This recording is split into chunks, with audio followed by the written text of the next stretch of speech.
Santa. How would you like to call Santa? You can't call Santa now. He's too busy. I know just how to reach him. The moment our fellow geeks, dweebs, nerds, and other unfortunates have been fervently waiting for has finally arrived. It's time for TMI, Confessionals of the Nerd Kind. And now, your hosts, Jeff Nerf Herder Chandler, Jim Kaiju Baker, and Christina Yojimbo Henry. You can continue.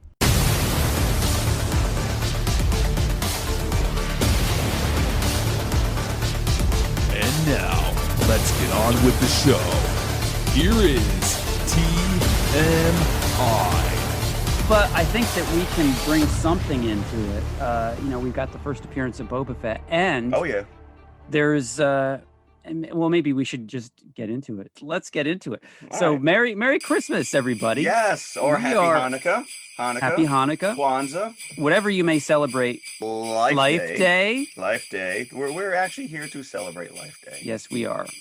We don't know what it is. It is very similar to our holiday celebrations in a lot of ways. I didn't see a tree in the Wookiee household. But you saw something very close to a turkey that they were cooking. No, that's true.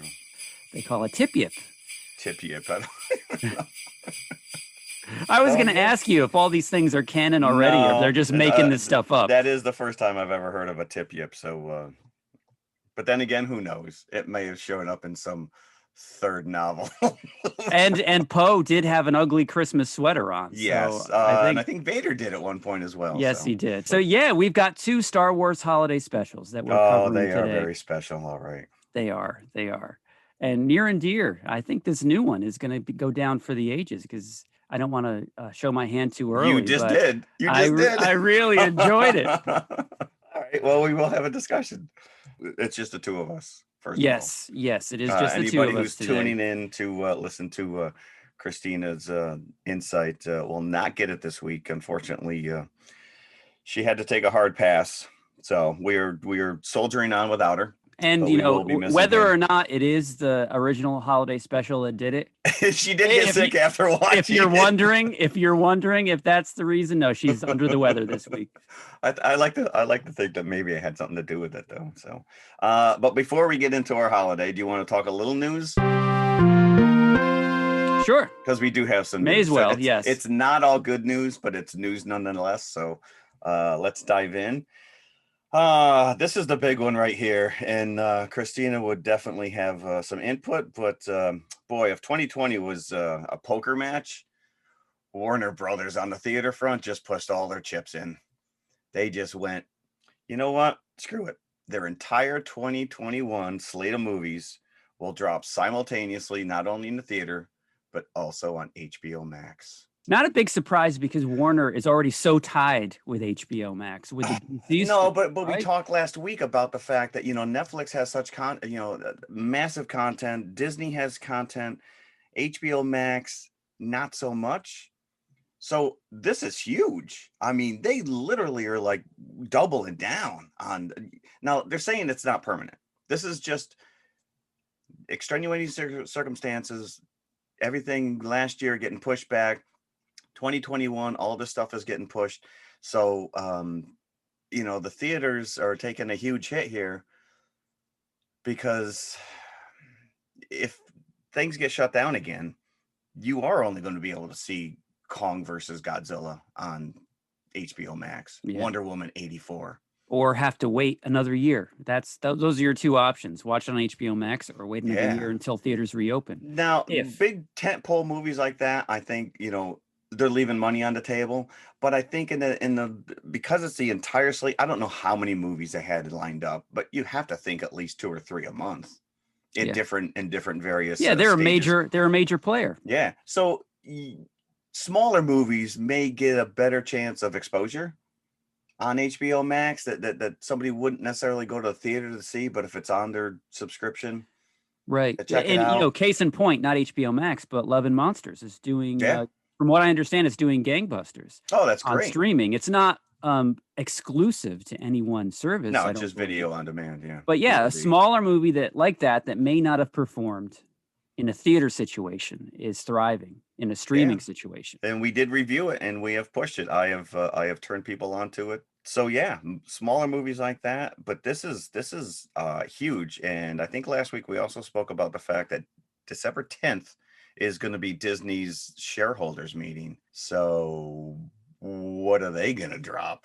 This HBO Max thing, this is, I don't know. I'd like to see if subscriptions skyrocket. And I'd like to see if Roku finally gives them a deal that they will accept. That does seem to be, well, now HBO has a lot more leverage, so Roku may not be able to afford it now. Absolutely, yeah. Now they're like, yeah, we're not going to happen. So we'll see what's going on there.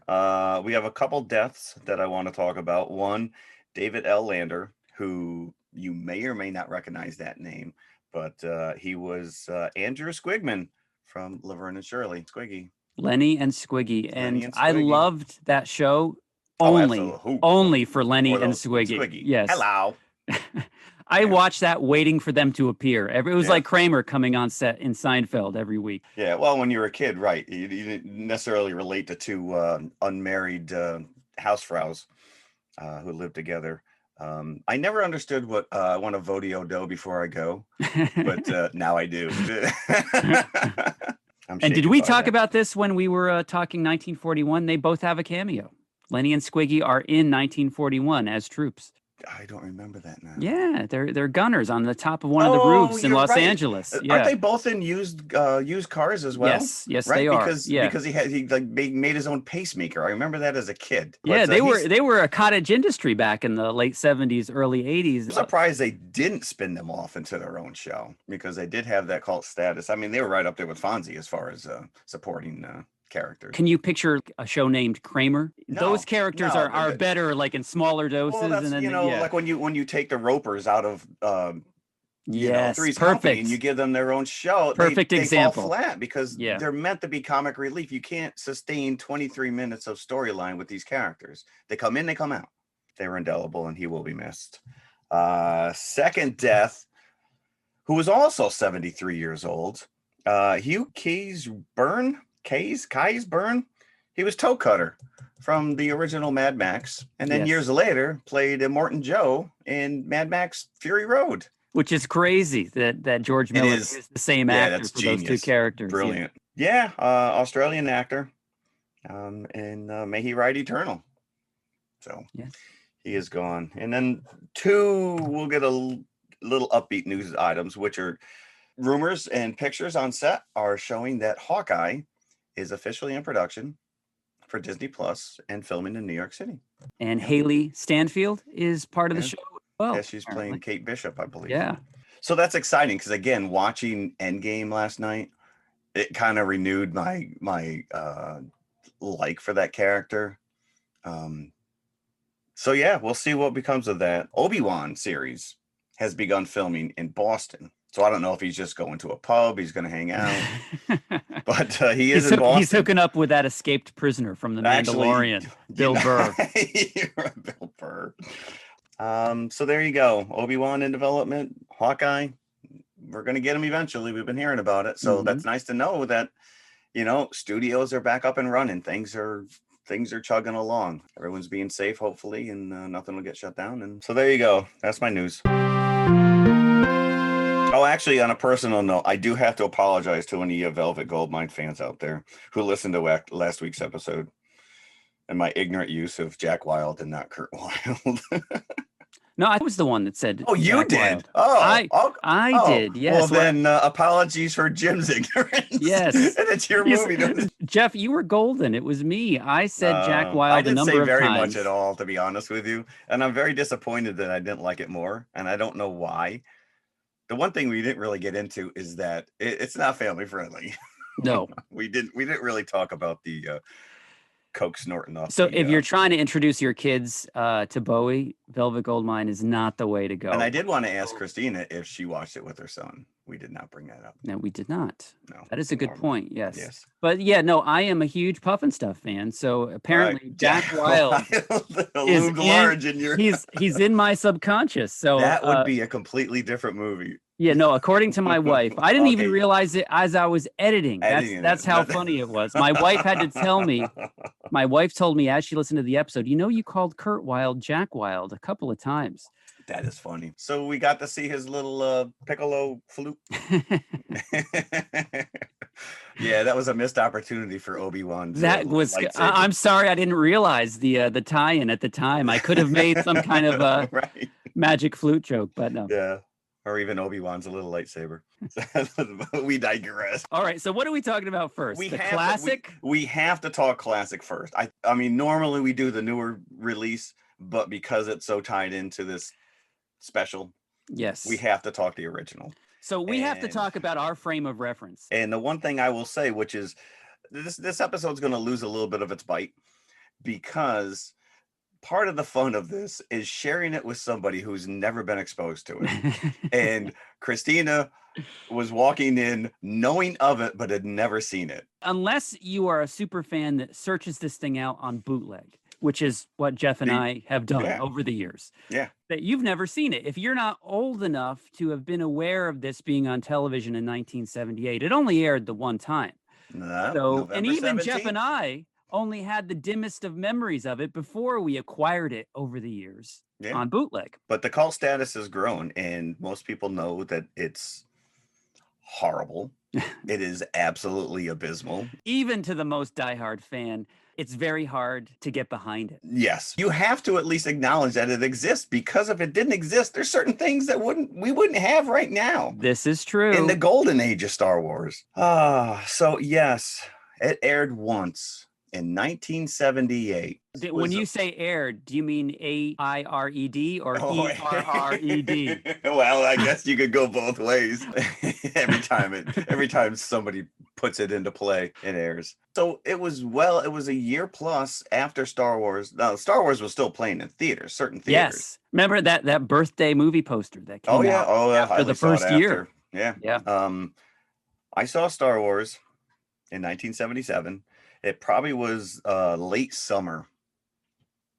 And I knew vaguely of what it was from the TV commercials, and more importantly, from like seeing T-shirts in the department stores of Han and Chewie, not knowing what the heck that was.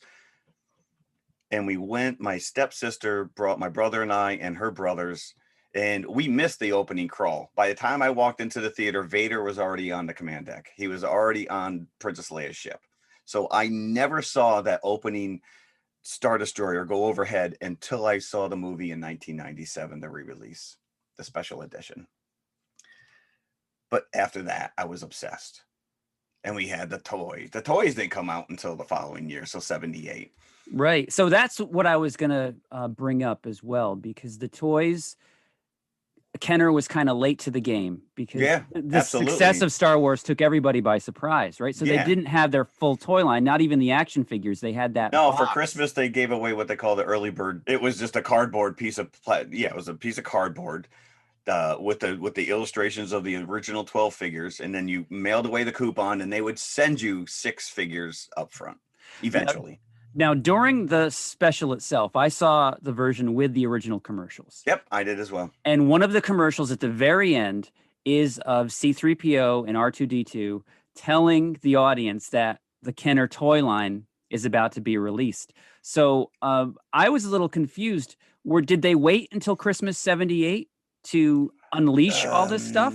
I think by the time they ramped up production, I don't remember the exact timeline. I do know that I had certain figures by then, because I was living in a different place. So I had this land speeder. I had the figures, maybe the original 12. Yeah, the commercials were weird to me, because if this was aimed at kids, every commercial should have been a toy commercial. They should have been shouting on high. These Star Wars you get one Star Wars toy commercial at the very end of this 2-hour extravaganza. And you get Tobor, which is robot backwards. I actually have to tell you that. It's robot backwards. But otherwise, these commercials are like international. That was crazy, because at the very end, as Jeff said, Tobor, That is robot spelled backwards. I know. It's like, and the trail tracker. Did you see that commercial? The trail tracker. There was a bunch of commercials. They were like car commercials. Oh, that was the other Kenner thing, right? The trail tracker. The trail tracker. Yeah, you draw a line with a crayon, and then car it followed. You put it down, and it followed the line that you drew, which is a pretty neat concept. Actually, it was kind of cool. But yeah, I mean, you know, there was commercials for sheer pleasure, pantyhose, grandma's underwear. There was a lot of car commercials for GM. It was sponsored by GM, the show. Yeah, so we did get a news brief in which the CBS News talked about somebody having a neutron bomb. Yes. Like what? It was actually the Pointer Sisters that had the neutron bomb. Exactly. Yeah, there was one. It was an international ladies garment workers union, and that was insane. All singing. All these middle-aged older women start coming out and singing, and I just got a memory of my grandmother and her friends sitting around smoking and drinking coffee around, and that's. I suddenly got like a sense memory of cigarette and coffee. There you go. Yeah, and menthols. So yeah, the commercials were weird because it wasn't aimed at the target audience, but they were a joy at the same time.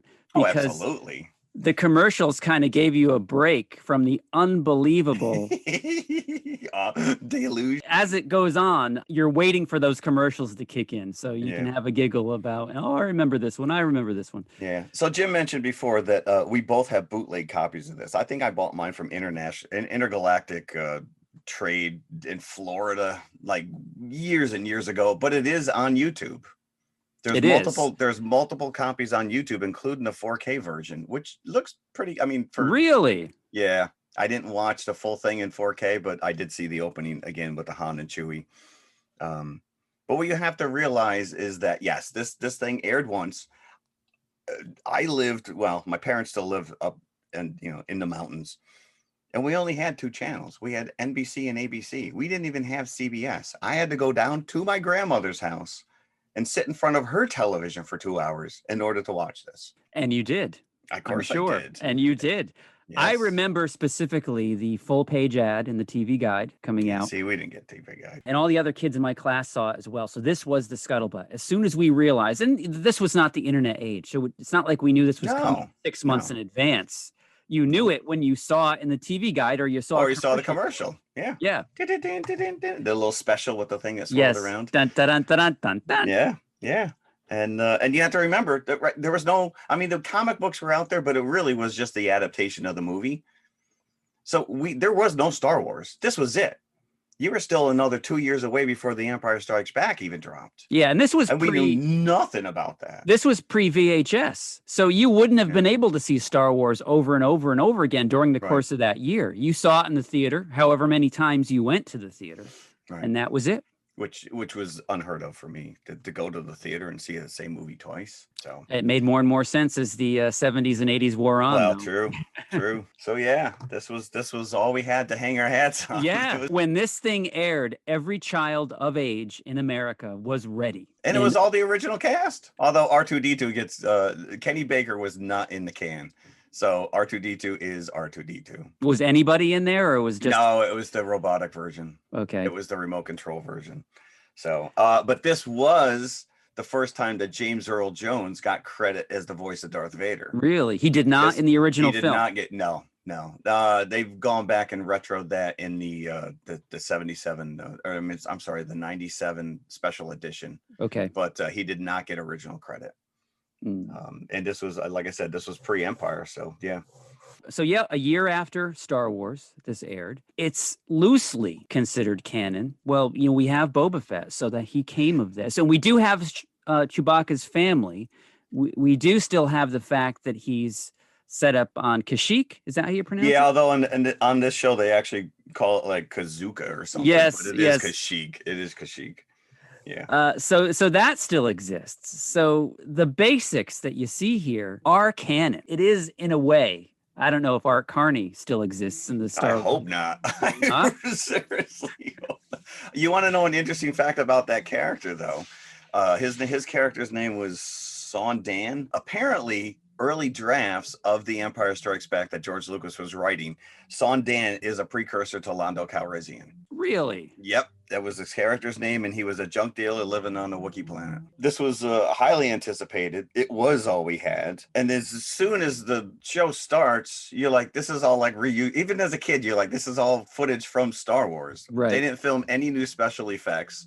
There's a handful of scenes. One of them, life in a day on Tatooine, and there's a scene, little guy like runs between big tall legs. That was something that was filmed for Star Wars and cut out. Yeah, I was wondering about that myself. Like, I don't remember that, but it looks like it's some of the stock footage that they're using from the original film. They did use a couple cut scenes or whatever, but Han Solo was trying to get Chewbacca home to his home planet and his family in time for Life Day. Now, to hook the kids, the first sequences not only are the stock footage of the Millennium Falcon, but you've also got Harrison Ford and Chewbacca in a very rudimentary set. Oh yeah, no.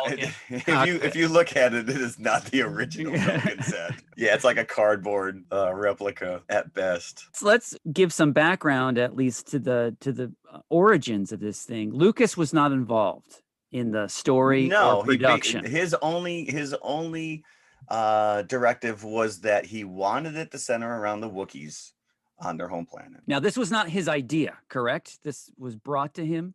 I guess it was brought to him. That was his only note, is that, he had plans on using the Wookiees, because if anybody knows the lore, that eventually when we meet the Ewoks, they were supposed to be Wookiees by then. That was his intention, was that the Ewoks were a Wookiee race. But between the two movies and in the subsequent books and comics or whatever, that the Wookiees were established, that they're a little more, you got Chewie working on the Falcon, so he's not as rudimentary as what the Ewoks were. They weren't using rocks and sticks. He was a little more advanced, so he backed off on that and created the Ewoks instead. So he wanted to establish these characters, at least in this thing. And similar to the Ewoks, they're a tree-dwelling race. Yeah. And that was kind of neat, that even though it was an obvious matte painting. That was a Ralph McQuarrie. That was a Ralph McQuarrie concept painting. And that's actually, besides the Boba Fett cartoon, that is my one memory from watching this originally, is that matte painting of their house in the tree. Which is nicely designed. Yes, Itchy looked like that gremlin from friggin' Itchy was terrifying. Itchy was completely terrifying. And can I just say that they did him a huge disservice in the Lego version, because he doesn't look anything like. No, you only know that it's him because he's gray. He's gray. Yeah, I was very disappointed with that representation. He reminded me of Abe Simpson, Grandpa Simpson. Actually, Yes. So we're introduced to the Wookiee family. No subtitles. Just mind-boggling. You probably get 15 minutes with these three characters. Grunting. Saying nothing but grunting and growling and pointing. Yeah.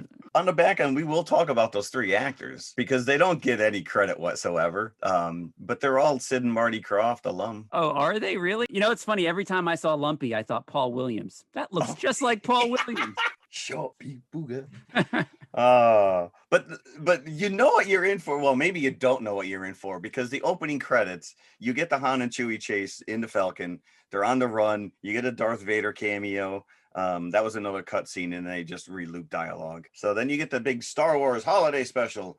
And then, because we were in the 70s, and this is indicative of every variety show that existed back then. I mean, whether it was Shields and Yarnell, or if it was Captain and Tennille, Sonny and Cher, Brady Bunch even had their own variety hour. You get this cavalcade of those circles of starring Art Carney and B. Arthur, Harvey Korman. And he to us, I didn't know who any of those people were. I only knew Harvey Korman because the Carol Burnett show. I think that was also on CBS, which I never had. So right. Only later did I learn to appreciate. Yes, Diane Carroll, and we have Jefferson Starship.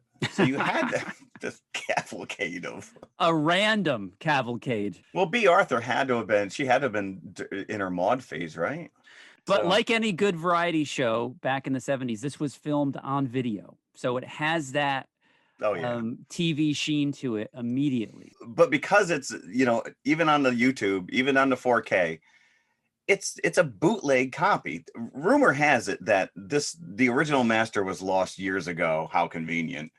And yet the cartoon does show up, I think, on the 2014 Blu-ray release of the trilogy. 2011, the 2011 Blu-ray set. I don't know which, I gave up after a while on which versions I have anymore, because every time it gets re-released, they tinker with it. So we met the family. Well, no, they call Luke Skywalker because apparently Chewie's not home yet, and we don't have cell phones in 1978, so we can't just call him. But there is an Imperial blockade. So and Luke has some sort of a page boy haircut where he looks just like Louise Brooks, the silent film actress. Well, he had some serious guy liner going on as well. Yes, he did. He was so made up, and you know why I just read was because that was right after his car accident. His accident, because so they were hiding his disfigurement, I guess. And what's funny is that still shows right through, even in a bad bootleg copy, you can tell that he is almost gleaming. It's almost like a Barbra Streisand soft focus going on. Oh, yeah. Slap some Vaseline on the lens. They're trying to placate you throughout the show with little teases of the original actors. Correct. Yeah. You get Han and Chewie right up front. Yep. About 15, 20 minutes in, you get Luke talking to Mala. And then you get Princess Leia and C-3PO after that. Was she doing her accounting? What was she doing? I don't know what she was doing. But in between, you're getting these variety show skits. And I have to just think that this entire galaxy is a bunch of voyeuristic creeps, because everything is either watched on a video screen or on a computer or these little holographic things. But this is where we get the first one. Well, no, we're introduced to Art Carney's character, and he comes and he visits Mala and the family. And he brings them. I brought a proton pack for your mind evaporator. Why do they need a mind evaporator for what? But he brings them gifts. And he gives he gives Itchy, the old man, porn. He gives him softcore porn. For lack of a better word, yes. Now, it's funny, like before we get to this, because this is a notable section of this special, a children's special, the gadgets in their household do seem to kind of predict what was to come in the future. Mala has a flat screen TV that she's watching. She was watching YouTube videos on how to cook. Now, I mean, obviously, it was a take on Julia Child, who was big back then. And that probably was your only way of watching somebody cook. Now we have Food Network. We got, 24/7. But yeah, it was kind of, a lot of this stuff was kind of like prescient. And talking about this scene with Itchy, and it looks like he's got like a virtual reality VR set, headset going on. Although it looks more like a big hair dryer that you would find in a but it still serves the same purpose. He's immediately, and Art Carney is like elbowing him. Hey, Itchy, you'll get a load out of this. Happy Life Day. Yeah, but it is so disturbing on so many levels, because she is soft talking him, and she's like, "I get your message. Do you get mine?" It's like, I exist for your pleasure. And he's just... And it's like an interspecies thing as this is happening. And so you're very confused as to... It is something. I did read that Bruce Valanche, who wrote most of this, admitted that he was pretty high on coke during that entire era. So that does make sense. Bruce Valanche and some of the other writers, they were variety show writers. Right. So they bring that sensibility. But it's even missing that groan factor. This is just not funny, these sketches with Harvey Korman and B. Arthur. I don't know if that was meant to be funny or not. That was a very bizarre... I think she was the only one who was actually acting. We get Harvey Korman not once, not twice, but 3 different characters. Now, my son was watching this with me. Oh, okay. We watched both the Lego special, which he liked. This was lost to him as soon as those dancers came out of the chessboard. He started laughing hysterically, and he's like, "What is going on? This is terrible." But I think he was reveling in it, that it was so bad. It was a very Mystery Science Theater experience watching it with him, because he was cutting it apart as it was. I'm curious if they've ever spoofed this. I don't know. They probably wouldn't be able to. There's so many rights tied up in this thing, Well, when we first announced it, because I've been talking about this for quite a while, and I do tend to watch it at least once a year around the holidays. And Christina said, her worry was the fact that once Disney had gobbled up Lucasfilm, that they would have gone out of their way to pull all this, and yet they kind of doubled down on it with that Lego special, which it didn't really have that much in common with this. Well, I was a little disappointed, other than the fact that they went with the Life Day and they brought in the 3 Wookiees, and I wish they would have gone a little bit deeper. I was hoping for a little more skewing, especially because some of those Lego cartoons are very clever. Yeah. Very insightful and a little in-jokey. And they were on Kashyyyk as well. So correct. We do get a Jefferson Starship video, so you get like a rock song. So these things are kind of based on the holographic chess set that you see in Star Wars. At the beginning, you get this dance troupe that comes out of what looks like a chessboard. Yep. Yeah. And then you have this satyr, very disturbing satyr-looking guy, who's leading this troupe, and Lumpy is just enthralled. Yeah. And then you get the VR thing with Diane Carroll, however you pronounce it. And then you get Jefferson Starship later, lacking Grace Slick, I might add. Yeah, she bailed on this one. She is sorely missed because my son's like, who is this? It's not even a band of note. I'm like, it's Jefferson Airplane. I don't know. Starship. I don't know if this is one of their songs or if it was written. I didn't know. Special or not. I couldn't tell you. But so the Imperial officer that sits down and watches is apparently a big fan because he is tapping his finger to it. He's loving that's it. the other thing too, which is the stormtroopers come in and the Imperial Guard comes in and they're locking down. So now they're all worried that Chewie and Han are not going to be able to make it in time for Life Day, and they land on Yavin 4 because it was just footage from the original movie.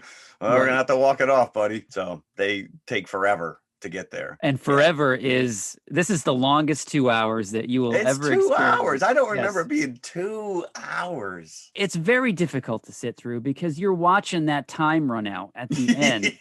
Like, how much longer does this thing have? Right. But as a kid, I didn't remember it being bad. I just IMDb is just filled with vitriol for this thing. And people are like, oh, even as a kid, I thought it was horrible. And I'm like, come on. Don't remember not liking it. I do remember, and I still have it, the Starlog magazine with B. Arthur and the aliens from the cantina on the cover. Now, that is sort of a mixed blessing because you do get to recreate that cantina scene with this B. Arthur set piece. Right. Now, I was very cloudy as to what this was supposed to be, like a real life drama that they're filming. It was a weird. It was like because apparently Cuomo is in charge of the Empire now, and he's shutting all the bars down at 10 o'clock. So she and Harvey Korman shows up professing his love for her, which is a weird animal in and of itself. But then she launches into this song. And she's dancing with Greedo. I think I saw Michael Myers in there as well. I think I did too. The Cantina band is there, there playing. She gives around to the band. Pretty much all the aliens that you see in the Cantina scene in Star Wars are here. I think that they're all the original costumes. I mean, maybe not buttoned up quite as much as they should have been, but they were the original. So for a kid, that was one of the key scenes in Star Wars for me as a kid, was that Cantina scene. And as a kid, seeing all these characters again would have just, I don't remember this specific scene from my first viewing of it, but I would have loved this regardless of what B. Arthur was doing. I would have been like, oh, there's Snaggletooth, there's Hammerhead. Correct. Yeah. And he was there. Yeah. And you should immediately follow that up with a friggin' toy commercial. Yep. See that guy you just saw singing with? How come he never got a B. Arthur figure? So apparently she is the owner of the cantina and the barkeep. One more round on me and then get out. Well, she sings them out. She sings them out and dances them out. She almost sang me out.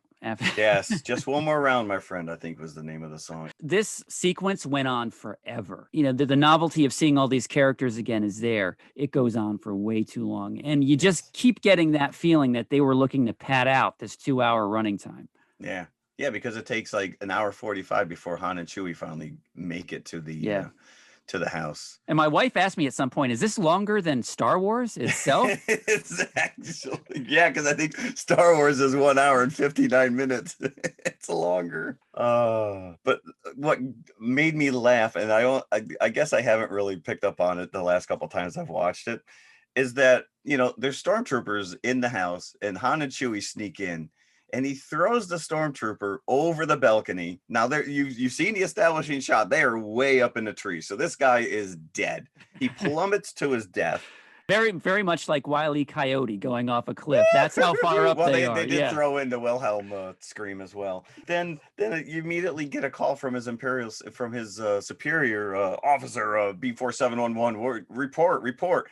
and Son Dan frames him for theft and desertion. Chewie better fix that railing or that story's going to go away real quick. I liked how Han did actually cover his tracks. He noticed that the gun was still there and he threw that over as well. Kicks it over. Yeah.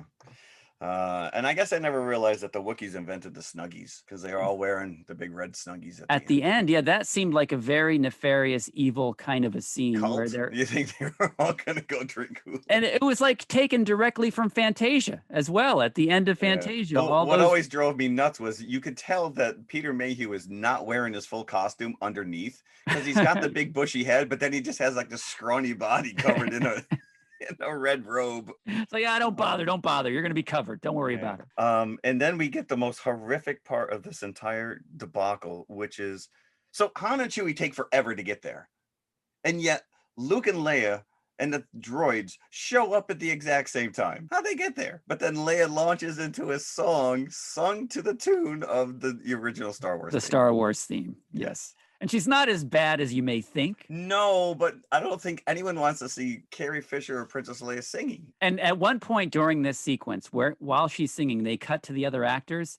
I think I saw Harrison Ford's soul die just a little bit. Oh, man.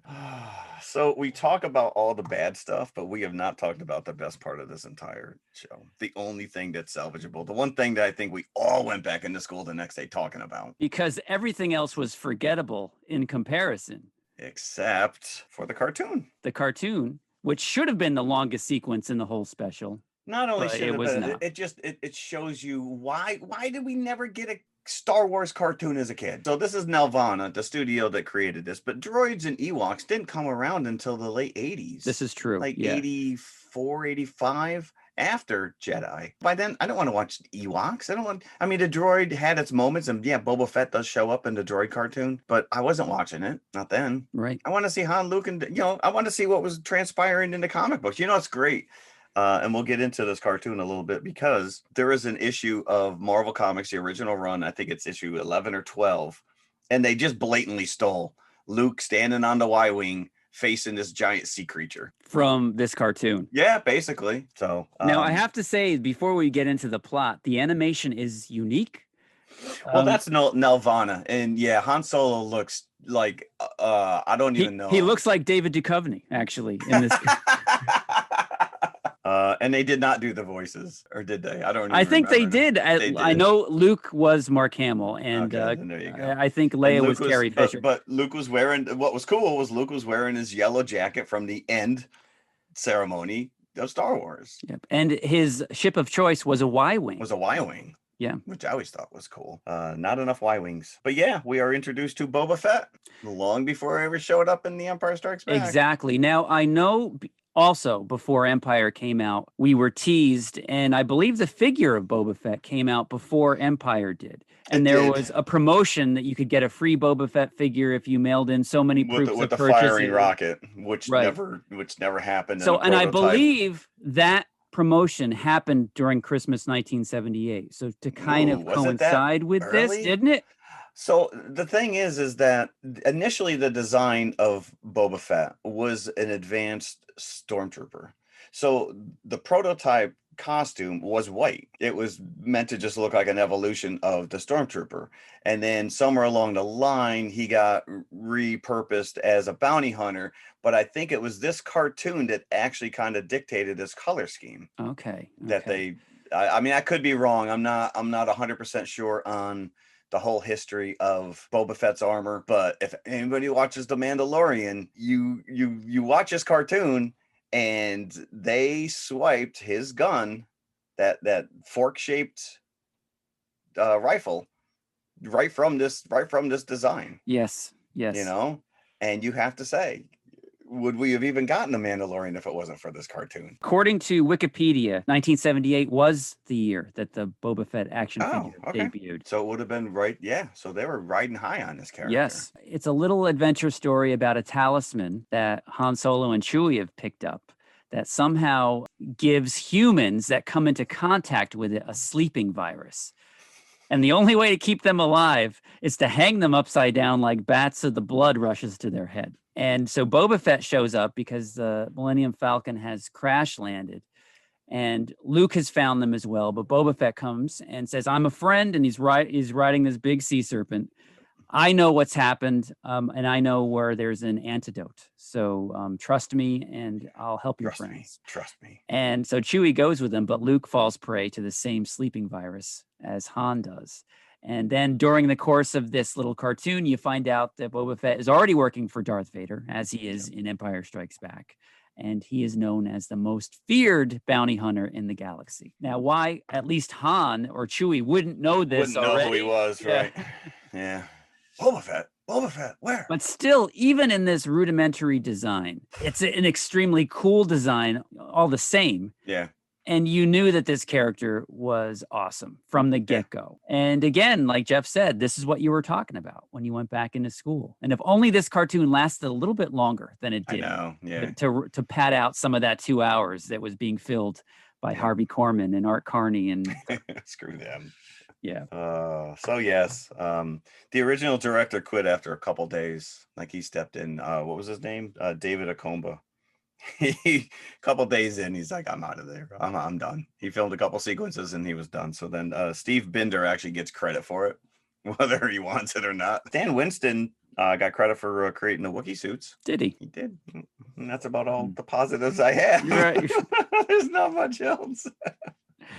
Now, they did make an effort to kind of throw in some of the terms that you were familiar with if you were a Star Wars fan. For example, Mala's making loin of bantha. That's yeah. And Lumpy actually has a toy bantha, which looked so awesome. That thing that was huge. It's like, why would you have a bantha toy from another planet? Like, and then to make that prop and have the stormtrooper rip its head off. Yeah. Oh. And then Lumpy puts it back in the bed. He puts the head next to its body and then puts a blanket over it. Poor Bantha. I wonder if Steve Sansweet has that in his Rancho Obi-Wan collection of Star Wars stuff. That was a cool Bantha.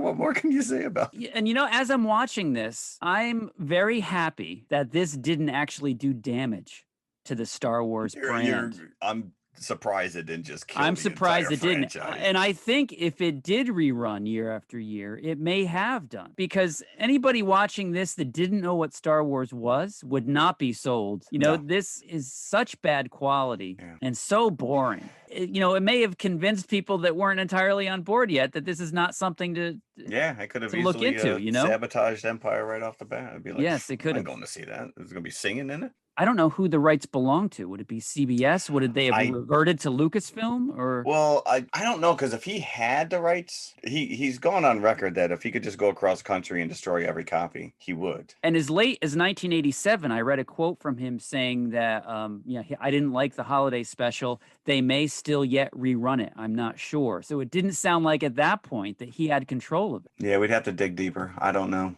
who actually has the rights to this. Thankfully, they've done absolutely nothing with it. And it really should exist only as a curiosity. Yes. To those brave enough to actually embark. I can't imagine what this would be like without the commercials. How unbearable it would be to just like you said, those breaks were actually, because you have to put it in perspective to the time. Yes. And again, there wasn't much entertainment for us in '78. This was Star Wars. It was this and the Muppet Show, and that was pretty much it. Yeah. Muppet Show, much more clever. But anyway, so there you go. If you've never seen this abomination, look it up on YouTube. And it is nice to see the original cast together in all of their youth and glory. Goes by in a flash, those scenes that they're actually in. Oh yeah, mere minutes. And like you said, at the end when she's singing, they're all standing there, and they cut to these headshots of them. It's just kind of like. And the one of Chewbacca is just staring blankly. He's just. I don't even know what he's doing. Are both his hands underneath that robe? What's he doing? Oh boy! So there you go. The holiday special. Is this immune to buckets? Can we not even bucket this? No, there is absolutely no. Oh, so hold on one second, because I did want to talk about the three actors who played the three Wookiees. Okay. So you got Itchy was played by Paul Gale, and he was a Sid and Marty Krofft alum. He had a laundry list of stuff. Patty Maloney was Lumpy, and she was in Far Out Space Nuts, Under the Rainbow. So she is a small person. Welcome to Pooh Corner, and she was in Ice Pirates. Yeah. And then Mickey Morton, who played Mala, was in Land of the Lost, Bigfoot and Wild Boy, and played Solomon Grundy in Legend of Superheroes. So I think that Mickey Morton is a man. So Mala was played by a man. Those names are nicknames. They're not their full names, but I'll be damned if I'm going to tell you. Mala Tobuck was Mala. Lumpa Warump was Lumpy. And Adichakuk was Itchy. Whatever. Yeah. And you know what's funny is when Han and Chewie finally show up to the house, and Han or Harrison Ford attempts to pick up Lumpy, and you can tell he's like, oh, yeah. He's like, oh, you've grown. Oh, did your voice change? He sounded like a porg. Now that I think about it. So there you go, kids. Star Wars Holiday Special, 1978. I can't say we'll never talk about it again. We've brought it up quite a few times already. We have brought it up quite a few times. It was in my holiday special list last year. So, but Life Day goes on many years later. But before we get into our next feature, I do have some Christmas treats for you out there. Awesome. Some vintage Christmas commercials. So enjoy this, and we'll be right back. Radio City Music Hall presents the Magnificent Christmas Spectacular. Watch the magic happen as the fabulous Rockettes bring the toy soldiers to life.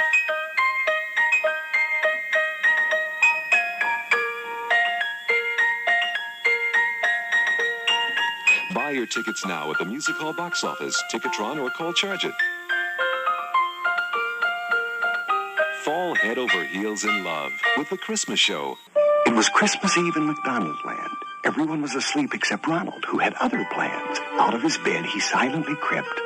Cuckoo! What are you doing, Ronald? Shh! I'm giving McDonald's gift certificates to all my friends.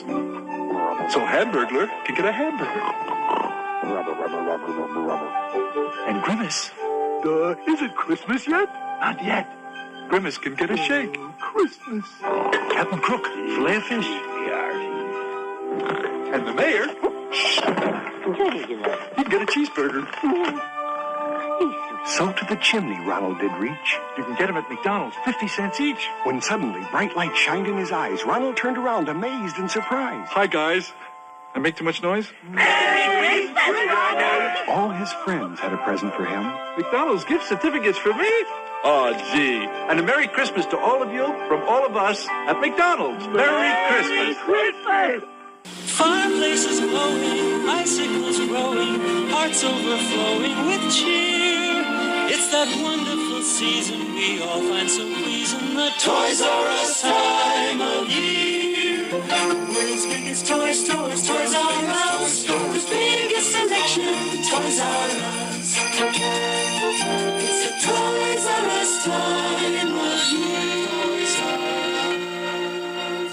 Okay, we are back, and we're talking about the Lego Star Wars Holiday Special. Yes, which just came out and dropped on Disney Plus like on Life Day, November. I think it was like the 17th. Yeah. So yeah, as much as Lucasfilm and Disney say we don't want to talk about the special, we're now going to make a special about the special. As we have seen from the Lego Movie and Lego Movie 2, they do the whole tongue-in-cheek parody thing very well.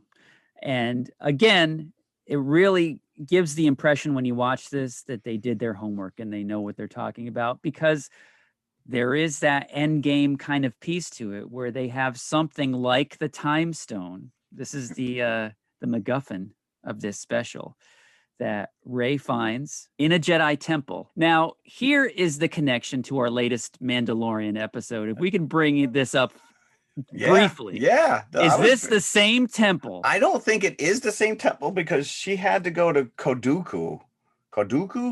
Those are but these Jedi temples must be everywhere. And it does look very similar to the temple in the last episode of The Mandalorian. Yes. But yeah, it was a very similar setup to the temple that we saw. So we're established that they're on Kashyyyk for Life Day. And it opens with Rey trying to teach Finn the Force. And she's pulling a Obi-Wan, Luke lightsaber training with the remote ball. In the Falcon. And it's not very successful because Finn, and just like Luke in Star Wars, he wasn't getting it. Rey is blaming herself. But was it established in the movies that Finn is Force sensitive? I think it was, but they never explored it. Yeah, I feel like his story arc was lacking severely. Or it was just kind of left on the table. I think they meant to do something with the character that they never got around to. Yeah, I don't know. Anyways, Poe comes in with his little Christmas sweater on, and he's all excited. He was actually the most fun character. He was all in on this, Life Day celebration, and the tip-yip. He was all about the tip-yip. Yep. Well, apparently Rey was supposed to make the tip-yip, and then she bailed on him. So, but you're right. She goes to this temple. She finds this stone, and very Doctor Strange-esque. Opens up a portal and jumps through the movies. Goes to Dagobah, sees Luke training. She ends up watching Obi-Wan and Qui-Gon. And there's a couple clever scenes in there where they're sitting at the table. She comes through and you see Obi-Wan go, "What's so exciting about a trade federation?" Or something. You're just sitting down with Qui-Gon with his head in his hands. I'm bored. Yeah. And then you cut the Obi and Anakin. And she does travel to the original attack on the Death Star, but it's the special edition. Yes. Yeah. I'm like, come on, you couldn't even go back into the original. No, we had to go right into the special edition. The reason that she has this, the reason that she went to the temple is she read in one of her Jedi books after she was disappointed that she couldn't really successfully get Finn on a training path. She goes to her books in the Falcon, and one of the books points her towards that temple and to find this talisman, this crystal, whatever it is. And then once she gets there, she realizes what it can do. But yeah, it's like an endgame trip through almost every significant scene. Yep. And we do get a baby Yoda Mando. We do get a Mando, yeah. And there's like, oh, how cute. But that's all we get. But I think, and if you've seen more than one of these Lego Star Wars, the way that they play the Emperor is freaking hysterical. He was my favorite of this show. He was my favorite. It is so unbelievable. He was just so much fun. Before Kylo Ren comes into it, how he's insulting Darth Vader, because he says, pretty soon the second Death Star will be operational. And Darth Vader says, I was thinking of another name. Right. Starkiller Base. And the Emperor, Starkiller Base. What a stupid name. And then when Kylo Ren comes up, he's like, oh, yeah, Starkiller Base. What a great name. Oh, Vader's just like, come on. Oh, Vader tries to give him the world's greatest emperor coffee mug. Yes. Like, I'm the only emperor. Yoda had a good line as well, which was when he was trying to get Luke to raise the X-Wing out of the swamp. And he goes, I tried. And he goes, do or do not, there is no try. He goes, but isn't trying isn't that a good thing? He's like, participation trophies do not a Jedi get. And then, of course, we get young Kylo, Luke Skywalker, on Tatooine with a blue milk mustache. Blue milk, that was a running joke. He just carried that little thing of blue milk with him wherever he went. And what was great was when one of these time portals spills all these characters onto the sands of Tatooine, two versions of Han Solo who give each other the opportunity to shoot Greedo first. Was it the older one or was it the younger one that shoots him first? I don't remember now, but he's like, you want to shoot first or should I? And there was a great clone trooper joke. It probably was the big joke where the two clone troopers are sitting next to each other and they're talking. And he's like, hey, I felt this way. Yeah, I said the same thing. It's almost like we're the same people. And they were like repeating each other's like, jinx, double jinx. Speaking of clones, when Vader follows Rey to Hoth and has to fight himself. Oh, fight himself. Who are you? I'm you. No, you're not. And then as they're impressing each other, impressive. And the other one says, most impressive. Right. But then, like you said, when you Kylo and he's and he's shirtless. And that was a running joke as well. Can you please put a shirt on? Yes. Right. Yeah. Even when he gets to the second Death Star, he says, boy, do I have a story for you. Can you put a shirt on before you tell it? Right. We didn't say we get half of Darth Maul on Tatooine. Oh, that's true. We do. He's just dragging his torso around. Yep. But meanwhile, they keep cutting back, and Poe is desperately trying to get this Life Day celebration. He's cooking the tip yip using the exhaust from the back of the ship, which is probably never a good idea, dude. He brings in Max Rebo, and they're like, "Oh, where's the rest of the band?" Right? Like, yeah. yeah. They broke up. And they bring in some off-world Jawas. Jawas. Lando does comment on the off-world Jawas. Yep. Akbar, who I guess is magically alive because I think he did die in the last one. He gives Lando a gift, and Lando's like, "Oh, please let it be a cape. Please let it be a cape." And he pulls it out and he goes, "It's a wrap." So yeah, there's some clever stuff going on here.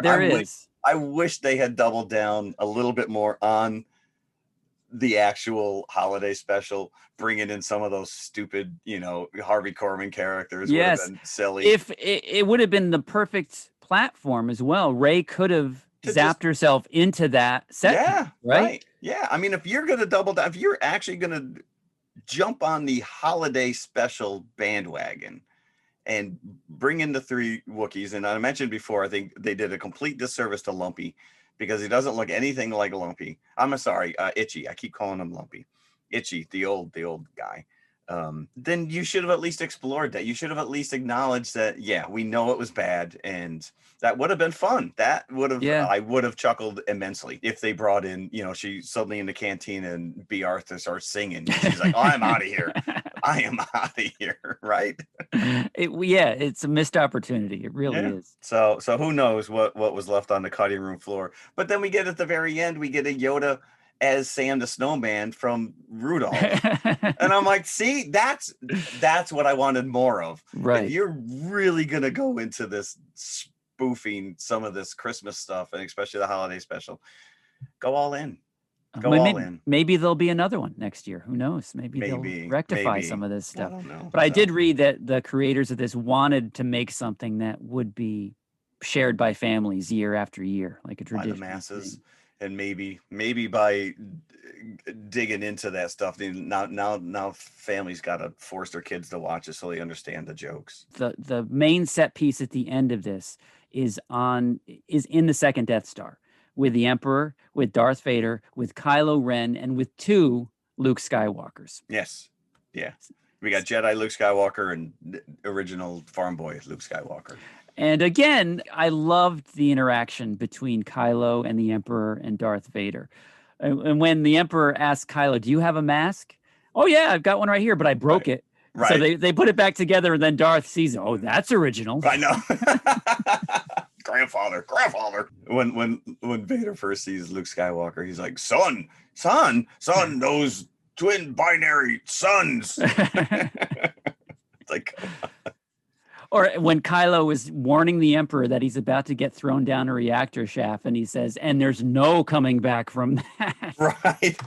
But wait a minute. Would you throw your master down and then Kylo gets a flashback to Snoke getting cut in half down a shaft? There is a nice Life Day message at the end. Rey realizes that, it's the power of friendship, or I think that's the message at least, that if everybody works together, then we can overcome whatever. And that Jedis and their masters and their students need to be friends as well as teacher and student. But doesn't that go against the whole Jedi code of not having an attachment? Yes, it does. Yes, it does. Right? I literally turned to Ben. I'm like, wait a minute, that doesn't make sense at all. We can't train Grogu because he has an emotional attachment to the Mandalorian, but everyone else. And they did mention. It was sort of like an offhand line that Life Day had not been celebrated since the rise of the First Order.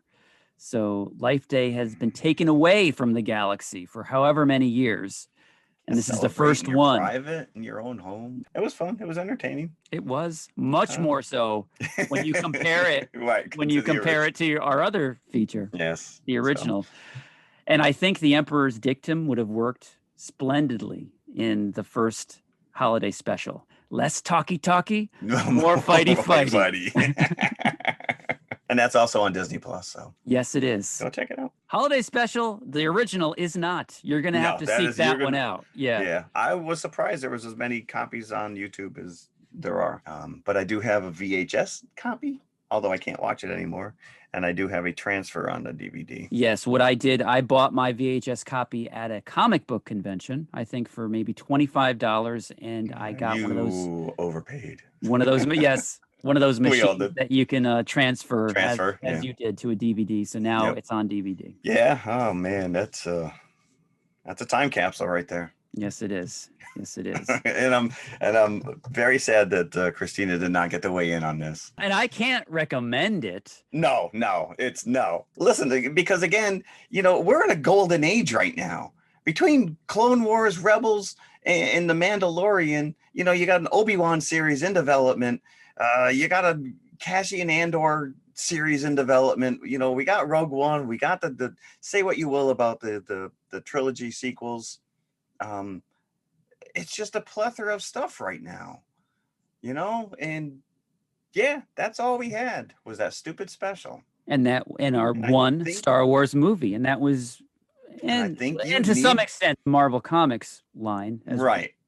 Well. Which at that time, like the word canon, I don't think was in the lexicon, right? No, that was years later. And, I don't think it was until Heir to the Empire came out, Timothy Zahn's novel, when Lucasfilm because the novels exploded. Once those 3 books hit that trilogy, then it was gloves are off. We were making books left and right, and they actually had a continuity editor in charge of all that stuff to make sure that if someone establishes that Luke Skywalker has a kid in one book, that it carries over and that it's the same character, they live on the same planet, he's married to the same person. So it was considered canon until Disney bought them out and then said, yeah, it's not going to happen. This was our Christmas episode. Ho, ho, ho. And in years past, we've only done one and done for each year. We think everybody needs a little bit more of that Christmas spirit, especially in December 2020. So we are doing 2 more Christmas episodes. I like it. This month. Next week, we are doing a 5-bucket episode, and this is a long time coming. Tim Burton's Nightmare Before Christmas. We'll be given the 5-bucket treatment. This is a long time coming. Jack Skellington needs his due. And the week following, we're doing another 5-bucket episode, another 5-bucket Christmas episode, A Muppet Christmas Carol. I cannot tell you the last time I saw A Muppet Christmas Carol. It is on Disney Plus, so it is available easily for everybody to watch. So is Nightmare Before Christmas. So, although I will be attempting to watch my 3D version. Okay. You still have a 3D TV that works? I do. I have not employed it in 3D mode in quite some time. So it could screw it up. Right. It has in the past. You're probably going to need new batteries for those glasses if you haven't used them. I do need no batteries. Yeah. There was a time when I could accommodate 6 children watching a 3D movie with those glasses. But yeah, you're right. But they run on like the little battery, the little watch batteries. Yeah. So that is our show. That's it. I enjoyed it. So, and maybe we will get Christina's take because she did watch the holiday special. It may be a 1-word gag. I would hate to have her watch this in vain for no reason whatsoever. No, we need her take because she did suffer. She did suffer, but I think any good Star Wars fan has to suffer through it just to put it in the context. All right, kids. Well, thanks for listening. As always. Enjoy your week, and we'll be back here next week with the 2 episodes of Mandalorian and our Nightmare Before Christmas. Yes. Merry Christmas, everybody. Ho, ho. Ciao. Hello, everybody. If you liked the podcast you just heard, then please follow TMI on all of our social media outlets. First and foremost, email us at tmipodcast2018@gmail.com. That is tmipodcast2018@gmail.com. And you can follow us on Twitter at TMI_podcast2018. Stop over, say hi, give us a compliment. We'd love to hear from you. Awesome. Make sure you follow us on Instagram as well, which is also TMI_podcast2018. And of course, we are on Facebook, facebook.com/TMI Podcast 2018. And it should be noted, we also have a community page, so join the forum. And if you like to watch YouTube, you can see us at TMI Podcast 2018, all one word. Look for the popcorn bucket. Or you could just go to our website, which has every link there, TMIconfessionalspodcast.com. And we'll see you at the concession stand. We'll save some popcorn for you. That doesn't make sense at all.